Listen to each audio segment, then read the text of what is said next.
Hello, I'm Jerry Gonzalez, and my character here in Fatherland is si Rudy, isang real estate agent. Hey! Hey! Oh. Hey! Ano yan? Hey! Kahit kakianin. Kayong magkapatid ha, huwag niyong binubuyo yung mga tao dito ha. Ayun lahat, makinig kayo sa akin. Isipin niyo yung mga kinabukasan niyo. Dadala ng gulo sa buhay ni Sir Allen Dizon dito in Inigo.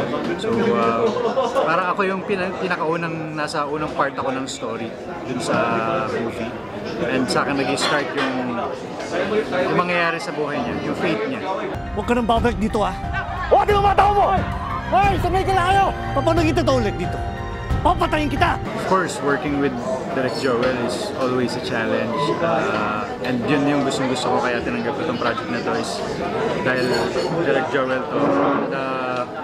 Kasi pagka kay Direk Joel ka, kailangan prepared ka, professional ka, alam mo lahat yung ginagawa mo. And syempre, binibigay mo yung pinaka-best mo.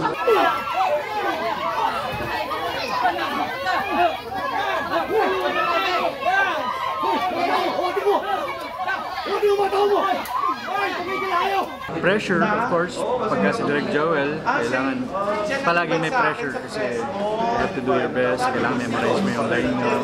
And then, sa blockings, kailangan attentive ka kasi kapag hindi mo alam yung gagawin mo, syempre papagalitan ka na direct.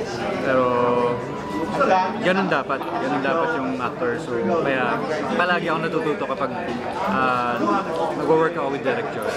Huwag ka nang babalik dito ha. Papatayin kita to ulit dito. Papatayin kita!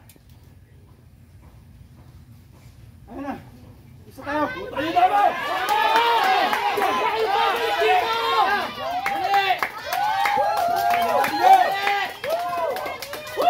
God, good. The other cast naman, Sir Allen Dizon, and kila Inigo. It's a fun work kasi napaka-relax nila, napaka-professional nila, and hindi mabigat kasi collaborative sila. Giver silang mga actor. Tayo mo bayani. Mahinti ng ulo.